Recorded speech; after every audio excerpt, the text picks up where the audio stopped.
I found my fiancée active on 3 dating apps. Her profile: single, no drama. I didn't confront her. I just created a fake profile and arranged a date. When she showed up at the restaurant, I was sitting there with her bags packed. I, 31 male, was 3 months away from getting married. Venue booked, deposits paid, invitations being designed. My fiancé and I had been together 4 years, living in my condo for the past 2. Everything seemed normal. Great, even. We had the whole future planned out. Kids, house in the suburbs, all of it. Then my buddy destroyed my world with a single screenshot. We were watching the game and he was half paying attention, swiping through a dating app. He started laughing, turned his phone to me. "Bro, this chick looks exactly like your girl." "Girl?"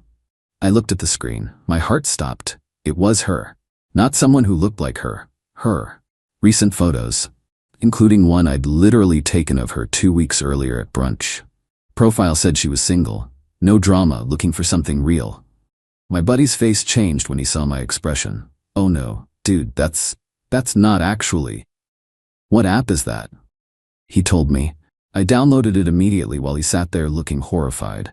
Found her profile in minutes. Active status showed she'd been online that morning. Felt like the floor dropped out from under me. Went home. She was on the couch watching some reality show, acting completely normal. Asked me about the game. I couldn't even form words properly. Mumbled something about it being good. Locked myself in my office. Downloaded 2 more popular dating apps. Found her on both. 3 apps, 3 active profiles, all claiming she was single. One said, recently out of a long relationship, ready to start fresh. Another had, independent woman seeking adventure. The third was the single, no drama version. All of them had recent photos. All of them were getting matches and messages. Sat there staring at my phone until past midnight, just trying to process. The woman I was supposed to marry in 3 months was actively dating online. She knocked on my door. "You coming to bed?" "Yeah, just wrapping up some work." "Okay, love you." "Love you too." That felt like swallowing glass. Spent the next few days in a fog, went to work, came home, acted normal. Meanwhile, I was taking screenshots of everything. Her profiles, her activity status, the fact that she was online constantly. Then I had an idea. Created a fake profile on the app where I'd first seen her. Used photos of a friend who'd moved overseas and gave me permission. Made myself into exactly her type, successful, into travel, outdoorsy, no baggage. Swiped right on her. We matched within an hour, started chatting. She was immediately flirty, told me she was newly single after a long relationship and excited to meet new people. Newly single. Cool. News to me. Kept the conversation going for a few days. She gave me her number. We moved to texting. She sent selfies with captions about how she was looking forward to meeting someone genuine. I suggested dinner. Nice Italian place downtown. Actually the same restaurant where we'd celebrated our anniversary. She agreed enthusiastically. "Can't wait. It's been forever since a guy planned a proper date." Yeah, because I'd been taking her to nice places for 4 years. But sure. Spent the next couple days packing her stuff. Every single thing. Clothes, shoes, toiletries, that collection of decorative pillows that took up half the couch. Everything. Rented a storage unit. Moved it all there. Took photos of everything organized and labeled. Got receipts. Had my locks changed. My condo, my name on the deed. She'd moved in with me, but legally it was mine. Made a reservation at the restaurant under the fake name. Day of the date, she told me she was having girls' night with coworkers.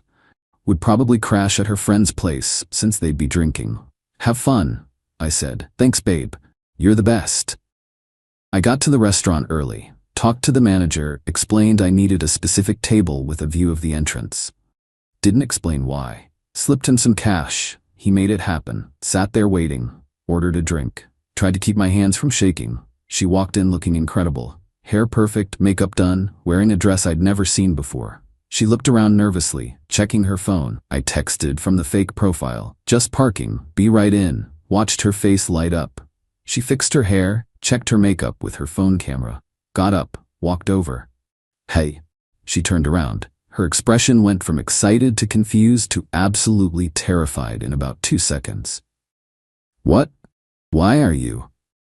"Funny running into you here. Thought you were having girls' night." Her mouth opened and closed. No words came out. Pulled out my phone, showed her the screenshots, her dating profiles, our text conversations, all of it. So here's the situation. Your stuff is packed. It's in a storage unit. Put the key and address on the host stand. Paid through the end of the month. After that, you figure it out. You can't. My condo. My name on everything. I absolutely can. We're engaged. Yeah, about that. Held out my hand. Ring. What? No, you gave that to me. Engagement rings are conditional gifts. No wedding. I get it back. Ring, now.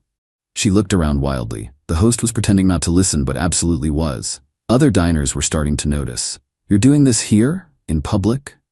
You were about to have a date here with someone else, while engaged to me, seemed appropriate. I can explain all of this. It's not what it looks like. Really? What does it look like to you? Because to me it looks like you're on 3 dating apps telling strangers you're single while planning our wedding. I had cold feet. I wasn't actually going to meet, and yet here you are, at a restaurant, for a date, with someone who isn't me. She started crying. Please, can we just talk about this at home? You don't have a home, not with me. Ring. Last chance before I call my lawyer and make this really complicated. She twisted the ring off, threw it at me. I caught it. You're unbelievable. Over some stupid apps? Over you cheating. Yeah, that tends to end engagements. Rings going back in the family. Maybe I'll give it to someone who actually wants to marry me. I do want to marry you. Weird way of showing it. Storage unit address is on that paper. Your stuff is there. Don't contact me except for logistics. We're done. Walked out. Could hear her crying behind me. The host looked extremely uncomfortable. Got in my car. Hands were shaking now, but I felt lighter, like I'd been carrying something heavy and finally put it down. Blocked her on everything except text. Needed that for any issues with her belongings. She texted within the hour. This is insane. I'm coming to get my things right now. They're in storage. Address was provided. Let me in our home. My home. You don't live here anymore. I'm calling the cops. Go ahead. I'll show them the lease in my name and your dating profiles. Good luck. No response after that. Update 1. Next morning started with a barrage of texts. She cycled through every emotion. Sorry, angry, sorry again, threatening. I never actually met anyone from those apps. You're overreacting. I'm getting a lawyer. Please, can we just talk? Ignored them. Her mom called. Let it go to voicemail. She left this long message about how I was throwing away 4 years and nobody's perfect and marriage is about forgiveness. Deleted it. Her best friend texted, really classy, humiliating her in public. She was on a date with someone else while engaged to me after lying about where she was. She made a mistake. She made 3 dating profiles. That's not a mistake. That's a pattern. Blocked her. Around midday, security at my office called. My ex was in the lobby demanding to see me. Went down. She looked rough. Makeup smeared, hair messy. She'd clearly been crying. Please, 5 minutes. That's all I'm asking. No. I can explain everything. You were actively dating other people while we were planning our wedding. What's to explain? I was having doubts. I needed to feel wanted. You are wanted. By dozens of guys on dating apps apparently. Go date them. I don't want them. I want you. Should have thought about that before making 3 profiles calling yourself single.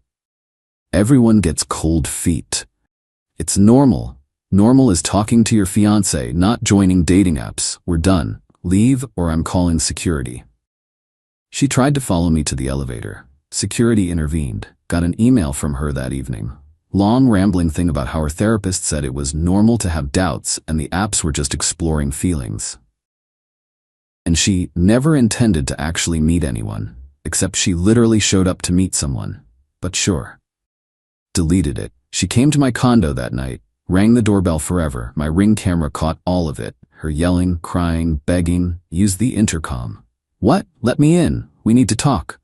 No, you can't throw away 4 years over this. I didn't. You did when you joined 3 dating apps. I never met anyone. You were at a restaurant for a date when I confronted you. That's meeting someone. That was the first time. I was just curious. About what? Being single? Congratulations, you are now. She kept yelling, saying she had more stuff to get, that I'd missed things. Everything is in storage. You have the address. What about my jewelry? My grandmother's necklace? All in storage, photographed and documented. You have access. Where am I supposed to live? Not my problem. Call your mom, call your friend, call one of your matches. She finally left after maybe half an hour of this. Next morning, letter from a lawyer, her lawyer, demanding I let her back into her residence and return her property and provide financial support.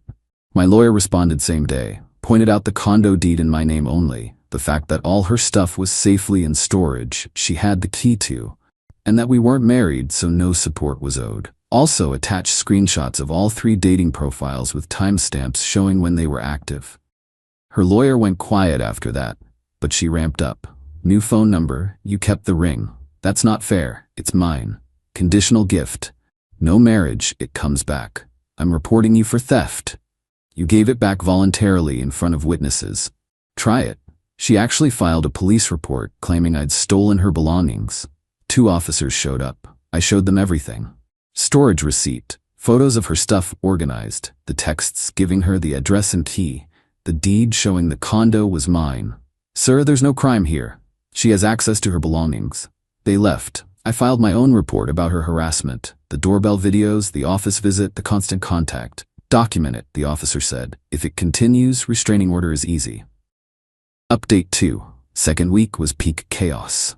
She went nuclear on social media. Posted this whole sob story about how I'd blindsided her at a restaurant and threw her out with no warning. And now she was homeless and devastated. Her friends flooded the comments, calling me abusive, controlling, heartless. My phone blew up with people asking what happened. I stayed off social media, but I sent a few close friends the full story with screenshots. Let the truth spread naturally. Within days, the narrative shifted. Comments started appearing. Why were you on dating apps then? Weren't you engaged? She deleted the posts. Her mom called my mom, told her I'd destroyed her daughter's life and needed to fix this. My mom called me. What happened? Explained everything. Oh honey, I'm so sorry, that must have been awful. I'm okay. Her mother says you blindsided her. I caught her on a date with someone else. After finding her on 3 dating apps, I didn't blindside anyone. Mom called her mom back. Apparently it got heated. Now both families were fighting. Great. Then came the wedding vendors. We'd put down about $15,000 in deposits. She started demanding I give her half back. Half of what? The deposits. I put money into that wedding. You put in $3,000, I put in $12,000, and the wedding's off because you were cheating. I wasn't cheating. You were on dating apps actively meeting people. That's cheating. It doesn't count. To who? What world do you live in? Started contacting vendors. Most were understanding about cancellations. Lost about $6,800 in non-refundables. Sucked, but could have been worse. She kept demanding money. Got her friends to pressure me. Come on man, help her out, she's struggling. She makes $75 a year, she'll be fine. You make more, you should help. Why? She cheated on me, she gets nothing. Blocked them all. 3 weeks in, she filed a small claims case. Wanted $8,500 for the engagement ring. Claimed it was an unconditional gift. My lawyer was amused. She gave it back, voluntarily. You have witnesses. This is getting dismissed. Court day came. Judge looked at her lawyer. Your client returned this ring? Under duress. What duress? He confronted her in a public place. After catching her on a date with another man. Was she being detained? Well, no, but was she free to leave? Yes, but the emotional. She voluntarily returned the ring. Case dismissed. Outside the courthouse, she was livid. This isn't over. Yeah, it is. You'll regret this. I really won't. Then she did something monumentally stupid. Broke into the storage unit, cut the lock off, took her stuff, but also destroyed some of my things I'd temporarily stored there. Ski equipment worth about $2,300. Just smashed it all. Storage facility had cameras. They called me immediately. Filed a police report. She got charged with criminal mischief and destruction of property. Her lawyer called mine. Can we settle? She'll pay damages if you drop charges.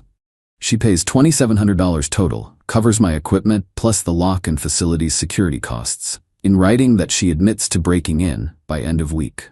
Long pause. I'll discuss with my client. She paid. The written admission was gold. Signed statement accepting full responsibility. After that, things went quiet. She ran out of money for lawyers, ran out of energy for fighting. Most of her friends had abandoned her once the truth came out about the dating apps. Final update. It's been about 2 months since the restaurant. The engagement is dead. Rings in my safe deposit box. Final damage. Lost $1,600 on wedding deposit, spent $220 on new locks, spent $950 on storage and lawyer consultations. Got back $2,700 from her for the damages. Net loss, $5,270. Could have been worse. Way worse if I'd married her and then found out. She moved back with her parents. Heard through mutual friends she's still active on all the dating apps. At least, she's honestly single now. Those same friends told me she's been saying I trapped her and made her feel like she couldn't explore her options. Wild. But whatever. Everyone who matters knows the truth. My life is genuinely better. The condo feels bigger without her stuff everywhere. Quieter, but peaceful quiet. Redecorated. Got rid of everything that was ours and made it mine. New furniture, new layout. Mounted that TV properly instead of on the stand she insisted on. Work's been good. Actually got promoted last month. Nothing to do with the breakup, just timing. But the extra income helps. Started going out more. Weekend trips with friends, stuff I'd been putting off. Went up the coast, stayed in a nice hotel, ate good food. Didn't have to check in with anyone. That freedom was intoxicating. Dating? Not yet. Not ready. The trust issues are real, but my therapist says that's normal and I shouldn't rush it. You handled this remarkably well, she told me. Most people would have lost it. I felt like I was losing it. But you didn't. You stayed rational, documented everything, protected yourself legally. That takes serious self-control. Sometimes I think about what would have happened if my buddy hadn't shown me that profile. If I'd married her without knowing, found out years later, with kids maybe, the thought makes me sick. She texted last week from a new number. I'm really sorry. I know I messed up. Can we talk? Didn't even respond. Just blocked it. There's nothing to say. She had 4 years to be honest. She chose dating apps instead. Called everyone on our wedding invite list personally. Brief explanation. Engagement's off. No wedding happening. Sorry for the inconvenience. Most were supportive. Few asked questions. Kept it vague. Things didn't work out or we weren't compatible. Only told the full story to people I trusted completely. The ring is safe. That matters. It was my grandmother's. Means something to the family. Would have meant nothing to her. Started working out consistently. Not obsessively. Just showing up. Feels good to see progress from effort. The money that would have gone to the wedding went into investments instead. Building something. Don't know what yet, but something for me. Don't regret the restaurant confrontation. Not even a little. She was literally there for a date with someone else. The poetic justice was too perfect. Could I have done it privately? Sure. But where's the fairness in that? She was playing me like an idiot. She got caught in the most undeniable way possible. The storage unit strategy was smart, protected me legally, proved I wasn't trying to hold her stuff hostage or destroy it. Changing locks immediately prevented any "I'm moving back in" attempts. Getting the ring back at the restaurant was crucial. Before she had time to lawyer up or hide it. Everything was calculated, everything was legal, everything was documented. That's why I came out ahead. She can tell people I'm the villain. Fine, the people who matter saw the screenshots, know what really happened. I'm good. Better than good. Free from someone who saw me as a backup plan. Who was shopping around while wearing my grandmother's ring. Who lied to my face every single day. That's not love, that's not partnership. So yeah, found my fiancée on 3 dating apps, set up a fake date, showed up with her bags packed, ended it in the most dramatic way possible. Would I do it again? Absolutely. She earned every bit of it, and I got my life back. Best trade I ever made.